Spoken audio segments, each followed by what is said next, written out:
ತುಂಬಾನೇ ರುಚಿಕರವಾಗಿರುವಂತ ಈ ಬಿರಿಯಾನಿಯನ್ನು ಮಾಡೋಕೆ ಕೇವಲ ಒಂದೇ ಒಂದು ಸೀಕ್ರೆಟ್ ಇಂಗ್ರೀಡಿಯೆಂಟ್ಸ್ ಹಾಕಿದ್ರೆ ಸಾಕು ಫ್ರೆಂಡ್ಸ್. ಇಲ್ಲಿ ಮುಸ್ಲಿಮ್ಸ್ ಅವರ ಮದುವೆಯಲ್ಲಿ ಮಾಡುವಂತ ಬಿರಿಯಾನಿಯನ್ನು ನಾವು ಮನೆಯಲ್ಲೇ ಮಾಡಬಹುದು. Hi friends, welcome to JNS home cooking. Friends, ಇವತ್ತು ನಾನು ನಿಮಗೆ ಇಲ್ಲಿ ಮುಸ್ಲಿಂ ಸ್ಟೈಲಲ್ಲಿ ಮದುವೆ ಮನೆಯಲ್ಲಿ ಮಾಡುವಂಥ ಬಿರಿಯಾನಿಯನ್ನು ಮಾಡಿ ತೋರಿಸ್ತಾ ಇದ್ದೀನಿ. ಈ ಬಿರಿಯಾನಿ ಮಾಡೋಕ್ಕಿಂತ ಕೆಲವು ಮಾತುಗಳನ್ನು ನಿಮ್ಮ ಜೊತೆ ನಾನು ಶೇರಿಂಗನ್ನು ಮಾಡ್ಕೋಬೇಕಂತ ಇದ್ದೀನಿ. ಫ್ರೆಂಡ್ಸ್, ನಾನು ಚಿಕ್ಕವಳಿದ್ದಂದು ಮುಸ್ಲಿಮ್ಸ್ ಏರಿಯಾದಲ್ಲಿ ಹುಟ್ಟಿ ಬೆಳೆದಿದ್ದು. ಸೊ ನನ್ನ ಮದುವೆ ಆಗುವವರೆಗೂ ನಾನು ಇಲ್ಲಿ ಮುಸ್ಲಿಮ್ಸ್ ಏರಿಯಾದಲ್ಲೇ ಬೆಳೆದಿದ್ದು. ಸೊ ಅಂದರೆ ನಮ್ಮ ಏರಿಯಾದಲ್ಲಿ ಎಲ್ಲರೂ ಮುಸ್ಲಿಮ್ಸರು ಇದ್ದರು. ಸೊ ನಮ್ಮ ಮನೆ ಮಾತ್ರ ಇಲ್ಲಿ ಕನ್ನಡದವ್ರದ್ದು ಇತ್ತು.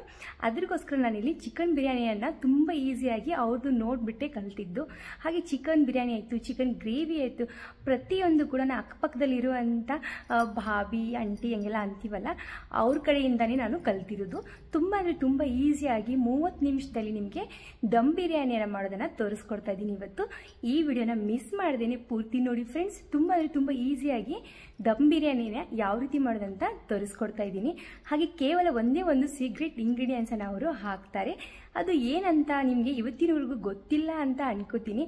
ಸೊ ಗೊತ್ತಿದ್ರೆ ಪ್ಲೀಸ್ ಕಮೆಂಟ್ ಬಾಕ್ಸಲ್ಲಿ ಹಾಕಿ, ಗೊತ್ತಿಲ್ಲ ಅಂದರೆ ಪ್ಲೀಸ್ ಒಂದು ಲೈಕ್ ಹಾಕಿ ಫ್ರೆಂಡ್ಸ್. ಹಾಗಿದ್ರೆ ಏನಪ್ಪ ಅದು ಸೀಕ್ರೆಟ್ ಇಂಗ್ರೀಡಿಯೆಂಟ್ಸು ಬಿರಿಯಾನಿಯಲ್ಲಿ ಹಾಕೋದಂತ ಇವತ್ತು ಈ ವಿಡಿಯೋದಲ್ಲಿ ತೋರಿಸ್ಕೊಡ್ತಾ ಇದ್ದೀನಿ ಫ್ರೆಂಡ್ಸ್. ನೀವೇನಾದರೂ ಹೊಸಬ್ರಾದರೆ ಪ್ಲೀಸ್ ನಮ್ಮ ಚಾನೆಲ್ನ ಸಪೋರ್ಟ್ ಮಾಡಿ. ಹಾಗೆ ನಮ್ಮ ಚಾನೆಲ್ಗೆ ಸಬ್ಸ್ಕ್ರೈಬ್ ಮಾಡ್ಕೊಳ್ಳೋದನ್ನು ಮರಿಬೇಡಿ ಫ್ರೆಂಡ್ಸ್. ಪಕ್ಕದಲ್ಲಿರುವಂಥ ಬೆಲ್ಲೈಕನ್ನ ಆಲ್ ಅಂತ ಪ್ರೆಸ್ ಮಾಡಿ. ನಾವು ಮಾಡ್ತಾ ಇರುವಂಥ ಪ್ರತಿಯೊಂದು ವಿಡಿಯೋ ಫಸ್ಟ್ ನಿಮಗೆ ನೋಟಿಫಿಕೇಶನ್ ಆಗಿ ಬರುತ್ತೆ. ಈ ಬಿರಿಯಾನಿ ಅಂದರೂ 100% ಇಲ್ಲಿ ಮುಸ್ಲಿಂ ಸ್ಟೈಲಲ್ಲಿ ಮಾಡಿ ತೋರಿಸ್ತಾ ಇದ್ದೀನಿ. ನಾನು ಕಲಿತಿರುವಂಥ ಒಂದು ರೆಸಿಪಿಯನ್ನು ಇವತ್ತು ನಿಮ್ಮ ಜೊತೆ ಶೇರಿಂಗನ್ನು ಮಾಡ್ತಾ ಇದ್ದೀನಿ ಫ್ರೆಂಡ್ಸ್. ತಡ ಮಾಡ್ದೇನೆ ವಿಡಿಯೋ ಪೂರ್ತಿ ನೋಡೋಣ ಬನ್ನಿ ಫ್ರೆಂಡ್ಸ್.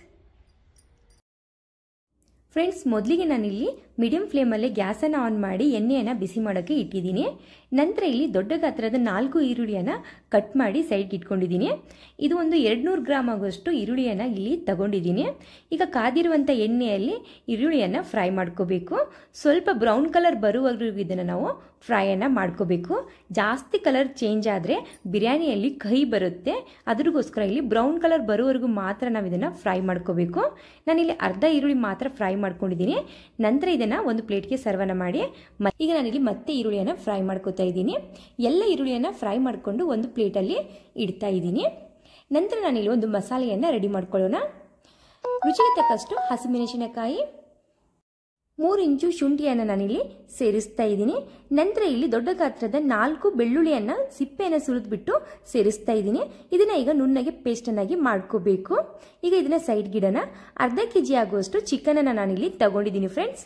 ಮೊದಲಿಗೆ 1 ಮುಷ್ಟಿ ಆಗುವಷ್ಟು ಪುದೀನ ಸೊಪ್ಪು, ನೀವು ಮುಷ್ಟಿಯಿಂದ ಅಳತೆ ಕೂಡ ಮಾಡಿ ತಗೋಬಹುದು ಫ್ರೆಂಡ್ಸ್. ನಾನಿಲ್ಲಿ ಅರ್ಧ kg ಬಿರಿಯಾನಿದು ಪರ್ಫೆಕ್ಟ್ ಅಳತೆಯಲ್ಲಿ ನಿಮಗೆ ಮಾಡಿ ತೋರಿಸ್ತಾ ಇದ್ದೀನಿ. ನಂತರ ನಾನಿಲ್ಲಿ 1 ಮುಷ್ಟಿ ಆಗುವಷ್ಟು ಕೊತ್ತಂಬರಿ ಸೊಪ್ಪನ್ನು ಇದಕ್ಕೆ ಸೇರಿಸ್ತಾ ಇದ್ದೀನಿ. ನಂತರ ನಾನಿಲ್ಲಿ ಕೆಲವು ಒಣ ಮಸಾಲೆಯನ್ನು ಸೇರಿಸ್ತಾ ಇದ್ದೀನಿ. ಅದ್ರ ಜೊತೆಗೆ ನಾನಿಲ್ಲಿ ಅರ್ಧ ಲಿಂಬೆ ರಸವನ್ನು ಕೂಡ ತಗೊಂಡಿದ್ದೀನಿ ಫ್ರೆಂಡ್ಸ್. ನಾನಿಲ್ಲಿ ಗರಂ ಮಸಾಲೆಯನ್ನು ಸ್ವಲ್ಪ ಕಮ್ಮಿನೇ ಸೇರಿಸ್ತಾ ಇದ್ದೀನಿ. ಯಾಕಂದರೆ ನನ್ನ ಮಗ ಕೂಡ ತುಂಬ ಚಿಕ್ಕವನದಾನೆ, ಅವನು ಕೂಡ ಬಿರಿಯಾನಿ ಅಂದರೆ ಅವನಿಗೂ ಇಷ್ಟ. ಜಾಸ್ತಿ ಸ್ಪೈಸಿ ಆದರೆ ಅವನು ತಿನ್ನೋದಿಲ್ಲ. ಅದಕ್ಕೋಸ್ಕರ ನಾನಿಲ್ಲಿ ಸ್ವಲ್ಪನೇ ಸೇರಿಸ್ತಾ ಇದ್ದೀನಿ. ನೀವು ಸ್ಪೈಸಿ ತಿನ್ನೋರಾದರೆ ಇನ್ನೂ ಒಂದು ಏಲಕ್ಕಿ, ಲವಂಗ, ದಾಲ್ಚಿನಿಯನ್ನು ಎಕ್ಸ್ಟ್ರಾ ಸೇರಿಸ್ಕೊಳ್ಳಿ.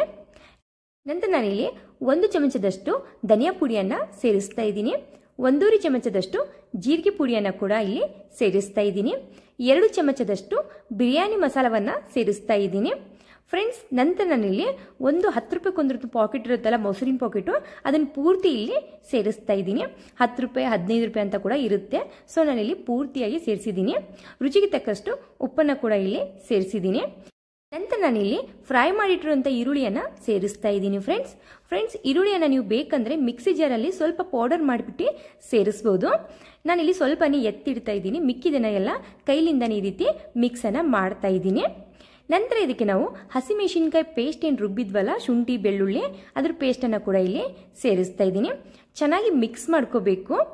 ಈ ರೀತಿ ನಾನು ಕೈಲಿಂದನೇ ಮಿಕ್ಸನ್ನು ಮಾಡಿಕೊಂಡು 1 ತಾಸುವರೆಗೂ ಇದನ್ನು ರೆಸ್ಟ್ ಮಾಡೋಕ್ಕೆ ಬಿಡ್ತಾ ಇದ್ದೀನಿ ಫ್ರೆಂಡ್ಸ್. ನಿಮ್ಮ ಹತ್ರ ಟೈಮ್ ಇದ್ರೆ ನೀವು ಜಾಸ್ತಿ ಹೊತ್ತು ಕೂಡ ಬಿಡ್ಬೋದು. ಇದನ್ನು ಮಿಕ್ಸ್ ಮಾಡಿಬಿಟ್ಟು ಮಿಕ್ಕಿದ ಕೆಲಸವನ್ನು ಕೂಡ ನೀವು ಮಾಡ್ಕೋಬೋದು. ನಂತರ ನಾನಿಲ್ಲಿ ಅರ್ಧ kg ಆಗುವಷ್ಟು ಅಕ್ಕಿಯನ್ನು ಸೇರಿಸ್ತಾ ಇದ್ದೀನಿ.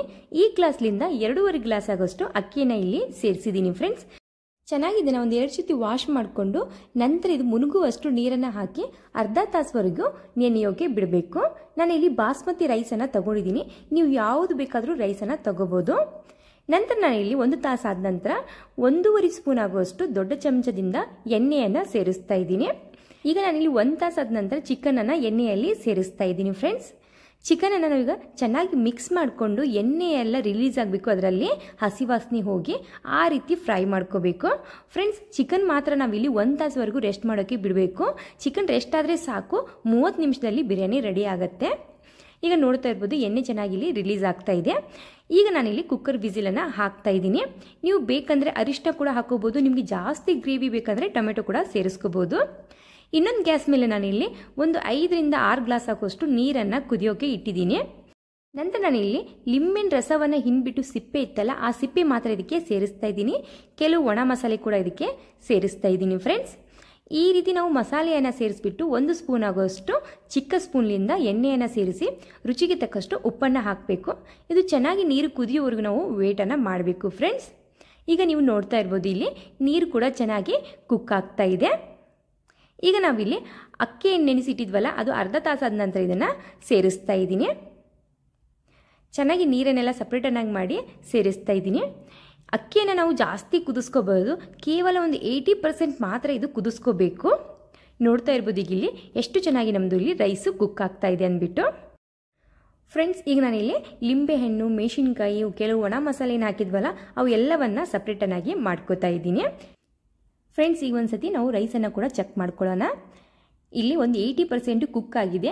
ನಮ್ಮ ಕಡೆ ಎಲ್ಲ ಹೇಳ್ತೀವಿ ಅಂಜಕ್ಕಿ ಇದೆ ಅಂದ್ಬಿಟ್ಟು, ಆ ರೀತಿ ಆಗುವವರೆಗೂ ನಾವು ಕುಕ್ ಮಾಡಿಕೊಂಡು ನೀರನ್ನು ಈಗ ಸಪ್ರೇಟನ್ನಾಗಿ ಮಾಡ್ಕೋಬೇಕು, ರೈಸನ್ನು ಕೂಡ ಸಪ್ರೇಟನ್ನಾಗಿ ಮಾಡ್ಕೋಬೇಕು. ಈಗ 1 ವಿಸಿಲ್ ಆದ ನಂತರ ನಿಮಗೆ ಇಲ್ಲಿ ತೋರಿಸ್ತಾ ಇದ್ದೀನಿ ಫ್ರೆಂಡ್ಸ್. ನಾನಿಲ್ಲಿ ಯಾವುದೇ ನೀರನ್ನು ಕೂಡ ಹಾಕಿಲ್ಲ, ಮೊಸರಿನಲ್ಲೇ ಇದು ಚೆನ್ನಾಗಿ ಕುಕ್ ಆಗಿ ಎಣ್ಣೆ ಎಲ್ಲ ಚೆನ್ನಾಗಿ ರಿಲೀಸ್ ಆಗಿದೆ. ನಂತರ ನಾನಿಲ್ಲಿ ಸ್ವಲ್ಪನೇ ಚಿಕನ್ ಮತ್ತು ಗ್ರೇವಿಯನ್ನು 1 ಕಪ್ಪಿನಲ್ಲಿ ಸರ್ವನ್ನ ಮಾಡ್ಕೋತಾ ಇದ್ದೀನಿ ಫ್ರೆಂಡ್ಸ್. ನಿಮ್ಮದು ಈ ರೀತಿ ಗ್ರೇವಿ ನೀರಾಗಿಲ್ಲಪ್ಪ ಅಂದರೆ ಸ್ವಲ್ಪನೇ ಕುದಿಸಿರುವಂಥ ಅಕ್ಕಿ ನೀರಿನಿರುತ್ತಲ್ಲ ಅದನ್ನು ಸೇರಿಸ್ಕೊಳ್ಳಿ. ನಂತರ ನಾನಿಲ್ಲಿ ರೈಸನ್ನು ಸೇರಿಸ್ತಾ ಇದ್ದೀನಿ ಜರಡಿ ಮಾಡಿಬಿಟ್ಟು. ಈ ರೀತಿ ರೈಸನ್ನು ಅರ್ಧ ಮಾತ್ರ ಸೇರಿಸ್ಕೊಳ್ಳಿ. ಅರ್ಧ ಸೇರಿಸ್ಕೊಂಡ್ಬಿಟ್ಟು ಫ್ರೈ ಮಾಡಿಟ್ಟಿರುವಂಥ ಈರುಳ್ಳಿ 1 ಮುಷ್ಟಿ ಆಗುವಷ್ಟು, ಕೊತ್ತಂಬರಿ ಸೊಪ್ಪು 1 ಮುಷ್ಟಿ ಆಗುವಷ್ಟು, ಪುದೀನ ಸೊಪ್ಪನ್ನು ಸೇರಿಸಬೇಕು. ಮತ್ತು ನಾನಿಲ್ಲಿ ಚಿಕನನ್ನು ಏನು ತೆಗೆದಿಟ್ಟಿದ್ವಲ್ಲ ಆ ಚಿಕನನ್ನು ಇಲ್ಲಿ ಸೇರಿಸ್ತಾ ಇದ್ದೀನಿ. ನಾನಿಲ್ಲಿ 2 ಲೇಯರ್ ಆಗಿ ಮಾಡ್ತಾ ಇದ್ದೀನಿ, ನೀವು ಬೇಕಂದರೆ ಒಂದೇ ಲೇಯರ್ ಆಗಿ ಕೂಡ ಮಾಡ್ಕೋಬೋದು. ನಂತರ ಉಳಿದಿರುವಂಥ ರೈಸನ್ನು ಮತ್ತೆ ಇಲ್ಲಿ ಎಲ್ಲವನ್ನ ಇಲ್ಲಿ ಸೇರಿಸ್ತಾ ಇದ್ದೀನಿ ಫ್ರೆಂಡ್ಸ್. ನೀವು ಬೇಕಂದರೆ 3 ಲೇಯರ್ ಆಗಿ ಕೂಡ ಮಾಡ್ಕೋಬೋದು, ಸ್ವಲ್ಪನೇ ರೈಸನ್ನು ಹಾಕಿ. ನಂತರ ನಾನಿಲ್ಲಿ ಪುದೀನ ಸೊಪ್ಪು, ಕೊತ್ತಂಬರಿ ಸೊಪ್ಪು, ಈರುಳ್ಳಿಯನ್ನು ಮತ್ತೆ ಸೇರಿಸ್ತಾ ಇದ್ದೀನಿ. ಈಗ ಮೇನ್ ಇಂಪಾರ್ಟೆಂಟ್ ಏನಪ್ಪ ಅಂದರೆ ಇದು ಫ್ರೆಂಡ್ಸ್ ಕೇವ್ರಾ ಲೇಸನ್ಸ್ ಅಂತ ಹೇಳ್ತಾರೆ. ಈ ಕೇವ್ರಾ ಲೇಸನ್ಸ್ ಹಾಕೋದ್ರಿಂದನೇ ಮುಸ್ಲಿಮ್ಸ್ ಅವರ ಮದುವೆಯಲ್ಲಿ ಬಿರಿಯಾನಿಯಲ್ಲಿ ಸ್ಮೆಲ್ ಬರುತ್ತೆ ನೋಡಿ, ಆ ಸ್ಮೆಲ್ ಬರೋಗೋಸ್ಕರನೇ ಹಾಗೆ ಟೇಸ್ಟಿ ಆಗೋಗೋಸ್ಕರನೇ ಈ ಕೇವ್ರಾ ಲೇಸನ್ಸನ್ನು ಸೇರಿಸ್ತಾರೆ. ಇದು ಮೇನ್ ಇಂಪಾರ್ಟೆಂಟು. ಪ್ರತಿಯೊಂದು ಮದುವೆಯಲ್ಲಿ ಮುಸ್ಲಿಮ್ಸ್ ಅವರ ಮನೆಯಲ್ಲಿ ಈ ಲೇಸನ್ಸನ್ನು ಹಾಕೋದ್ರಿಂದನೇ ತುಂಬಾ ಟೇಸ್ಟಿಯಾಗಿ ಹಾಗೆ ಘಮ ಘಮ ಆಗಿ ಸ್ಮೆಲ್ ಇಲ್ಲಿ ಬಿರಿಯಾನಿಯಲ್ಲಿ ಬರುತ್ತೆ. ಸೊ ತುಂಬ ಅಂದರೆ ತುಂಬ ಕಮ್ಮಿ ರೇಟಲ್ಲಿ ಇದು ಸಿಗುತ್ತೆ. ಒಂದು 30 ರಿಂದ 35 ರೂಪಾಯಿಗೆ ಇದು ಒಂದು ಬಾಟ್ಲಿ. ನೀವು ಒಂದ್ಸತಿ ತಂದಿಟ್ರೆ ಸಾಕು, ಒಂದು 3 ರಿಂದ 4 ವರ್ಷ ಕೂಡ ನೀವು ಇದನ್ನು ಯೂಸ್ ಮಾಡ್ಬೋದು. ಈಗ ನಾನು ಇಲ್ಲಿ 3 ಚಮಚದಷ್ಟು ತುಪ್ಪವನ್ನು ಸೇರಿಸ್ತಾ ಇದ್ದೀನಿ. ತುಪ್ಪ ಕೂಡ ನೀವು ಜಾಸ್ತಿ ಹಾಕಿದಷ್ಟು ಬಿರಿಯಾನಿಯಲ್ಲಿ ಫ್ಲೇವರ್ ಸಖತ್ತಾಗಿ ಬರುತ್ತೆ. ನಂತರ ನಾನಿಲ್ಲಿ ಫುಡ್ ಕಲರನ್ನು ಸೇರಿಸ್ತಾ ಇದ್ದೀನಿ. ಫುಡ್ ಕಲರನ್ನು ಕೆಲವರು ನೀರಲ್ಲಿ ಸೇರಿಸ್ತಾರೆ, ಆದರೆ ನಾನಿಲ್ಲಿ ಹಾಲಿನಲ್ಲಿ ಮಿಕ್ಸ್ ಮಾಡಿ ಸೇರಿಸ್ತಾ ಇದ್ದೀನಿ. ಹಾಲಿನಲ್ಲಿ ಮಿಕ್ಸ್ ಮಾಡಿ ಸೇರಿಸೋದ್ರಿಂದ ಕೂಡ ಬಿರಿಯಾನಿಯಲ್ಲಿ ಫ್ಲೇವರ್ ಚೆನ್ನಾಗಿ ಬರುತ್ತೆ. ನಿಮಗೆ ಯಾವ ಕಲರ್ ಇಷ್ಟನೋ ನೀವು ಆ ಕಲರನ್ನು ನೀವು ಸೇರಿಸ್ಕೋಬೋದು ಫ್ರೆಂಡ್ಸ್. ಈಗ ನಾನಿಲ್ಲಿ ಮತ್ತೆ ಇದಕ್ಕೆ ಮುಚ್ಚಳವನ್ನು ಮುಚ್ತಾ ಇದ್ದೀನಿ. ನಾನು ರಬ್ಬಳು ಕೂಡ ಇಲ್ಲಿ ತೆಗೆದಿಲ್ಲ, ಹಾಗೆ ವಿಸಿಲ್ ಕೂಡ ತೆಗೆದಿಲ್ಲ ಫ್ರೆಂಡ್ಸ್, ಹಾಗೆ ಹಾಕ್ತಾ ಇದ್ದೀನಿ. ಗ್ಯಾಸನ್ನು ಫುಲ್ ಲೋ ಫ್ಲೇಮಲ್ಲೇ ಇಡಬೇಕು. ಚಿಕ್ಕ ಉರಿ ಇರುತ್ತೆ ನೋಡಿ ಗ್ಯಾಸಲ್ಲಿ, ಆ ಚಿಕ್ಕ ಉರಿ ಮೇಲೆ ಇಟ್ಬಿಟ್ಟು ಈಗ ಒಂದು 15 ನಿಮಿಷದ ನಾವು ಬೇಯಿಸ್ಕೋಬೇಕು. 15 ನಿಮಿಷ ಆದ ನಂತರ ಮತ್ತೆ ಇಲ್ಲಿ ಪೂರ್ತಿ ತಣ್ಣಗಾಗಿದೆ ಕುಕ್ಕರು, ಆವಾಗ ನಾನು ನಿಮ್ಗೆ ಇಲ್ಲಿ ಓಪನ್ ಮಾಡಿ ತೋರಿಸ್ತಾ ಇದ್ದೀನಿ ನಮ್ಮದು ಬಿರಿಯಾನಿ ಎಷ್ಟು ಚೆನ್ನಾಗಿ ಕಾಣ್ತಾ ಇದೆ ಅಂದ್ಬಿಟ್ಟು. ನಾನು ಹೇಳಿರುವಂಥ ಟಿಪ್ಸನ್ನು ಫಾಲೋ ಮಾಡಿ ನಾನು ಯಾವ ರೀತಿ ಮಾಡಿದ್ದೀನಿ, ನಾನು ಯಾವ ರೀತಿ ಯಾವ್ಯಾವ ಪದಾರ್ಥವನ್ನು ಹಾಕಿದ್ದೀನಲ್ಲ ಫ್ರೆಂಡ್ಸ್, ಆ ರೀತಿನೇ ಹಾಕಿಬಿಟ್ಟು ನೀವು ಒಂದ್ಸತಿ ಬಿರಿಯಾನಿ ಮಾಡಿ ನೋಡಿ. ನೆಕ್ಸ್ಟ್ ಟೈಮ್ ನೀವೇ ನನಗೆ ಕಮೆಂಟನ್ನು ಹಾಕ್ತೀರಾ ಈ ಬಿರಿಯಾನಿ ತುಂಬ ಸಖತ್ತಾಗಿತ್ತು ಅಂದ್ಬಿಟ್ಟು. ಫ್ರೆಂಡ್ಸ್, ಈ ವಿಡಿಯೋ ನಿಮಗೆ ಇಷ್ಟ ಆಯ್ತು ಅನ್ಕೋತೀನಿ. ಈ ವಿಡಿಯೋ ಇಷ್ಟ ಆದರೆ ಪ್ಲೀಸ್ ನಮ್ಮ ಚಾನಲ್ಗೆ ಸಪೋರ್ಟ್ ಮಾಡಿ, ಹಾಗೆ ನಮ್ಮ ಚಾನಲ್ನ ಸಬ್ಸ್ಕ್ರೈಬ್ ಮಾಡ್ಕೊಳ್ಳೋದನ್ನು ಮರಿಬೇಡಿ ಫ್ರೆಂಡ್ಸ್. ಬಿರಿಯಾನಿಯನ್ನು ನೀವು ಒಂದು ಪಾತ್ರೆಗೆ ಅಥವಾ ಒಂದು ದೊಡ್ಡ ಪಾತ್ರೆಗೆಯನ್ನು ಸೇರಿಸ್ಕೊಂಡ್ಬಿಟ್ಟು ಚೆನ್ನಾಗಿ ಮಿಕ್ಸ್ ಮಾಡಿಕೊಂಡು ನಂತರ ಸರ್ವನ್ನ ಮಾಡಿ ಫ್ರೆಂಡ್ಸ್. ತುಂಬಾ ಸಖತ್ತಾಗಿರುವಂಥ ಟೇಸ್ಟಿಯಾಗಿರುವಂಥ ಈ ಬಿರಿಯಾನಿಯನ್ನು ಈ ಸಂಡೇ ಮಾಡಿ ನಂತರ ನನಗೆ ಕಮೆಂಟನ್ನು ಹಾಕಿ ಫ್ರೆಂಡ್ಸ್. ನಾನಿಲ್ಲಿ ಎಲ್ಲವನ್ನು ಚೆನ್ನಾಗಿ ಮಿಕ್ಸ್ ಮಾಡಿಕೊಂಡು ನಂತರ ನಿಮಗೆ ತೋರಿಸ್ತಾ ಇದ್ದೀನಿ. ಚಿಕನ್ ಕೂಡ ಎಷ್ಟು ಚೆನ್ನಾಗಿ ಇಲ್ಲಿ ಕುಕ್ ಆಗಿದೆ ನೋಡ್ತಾ ಇರ್ಬೋದು. ಈ ವಿಡಿಯೋ ಇಷ್ಟ ಆಯ್ತು ಅನ್ಕೋತೀನಿ. ಈ ವಿಡಿಯೋ ಇಷ್ಟ ಆದರೆ ಪ್ಲೀಸ್ ನಮ್ಮ ಚಾನಲ್ಗೆ ಸಪೋರ್ಟ್ ಮಾಡಿ ಫ್ರೆಂಡ್ಸ್. ಹಾಗೆ ಈ ಕಮೆಂಟ್ ಕೂಡ ಹಾಕಿ ಇದು ಯಾವ ರೀತಿ ಕಾಣ್ತಾ ಇದೆ, ಯಾವ ರೀತಿ ಆಗಿದೆ ಅಂದ್ಬಿಟ್ಟು. ಈ ವಿಡಿಯೋ ನೋಡೋದಕ್ಕೆ thank you so much friends.